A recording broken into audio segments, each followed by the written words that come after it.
kabalaka, bisan unsay mo abot.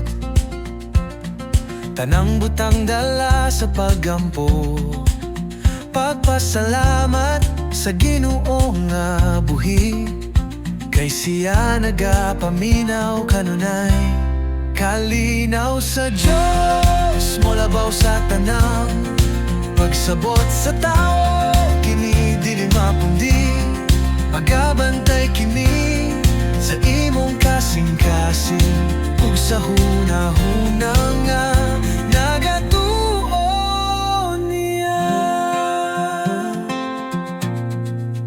Sa tanang butang ipakita ang pagtuo, kay ang grasya ni Kristo iguug tinuod. Gikan sa prisuhan si Pablo misulat, apan ang kalinaw wala gyud mawala.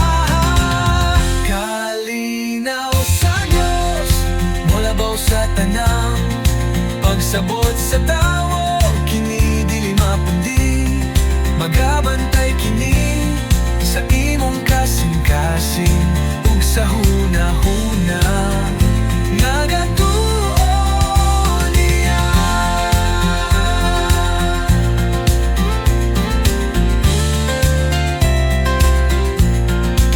Bisan pa sa unos, kasakit o luha, ang Ginoo magapadayon sa paghupay. Pinaagi kang Kristo nga atong manluluwas, may kalinaw na walay katapusan. Paglaom og kalinaw iyang gasana to, gikan sa sulat ni Pablo, pulong sa Dios. Dili gikan sa kalibutan ang tinuod nga kahupayan, kundi gikan sa Dios nga magapanalipod kanunay. Kalinaw sa Dios, molabaw sa tanang pagsabot sa tawo, kini dili mapundi. Magabantay kini sa imong kasing-kasing, ug sa hunahuna nga nagatuo niya.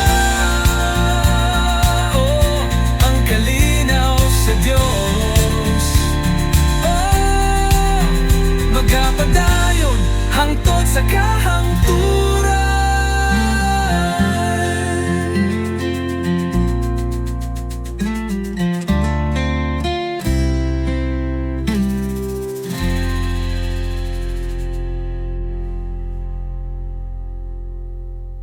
Oh, ang kalinaw sa Dios, magapadayon hangtod sa kahangturan.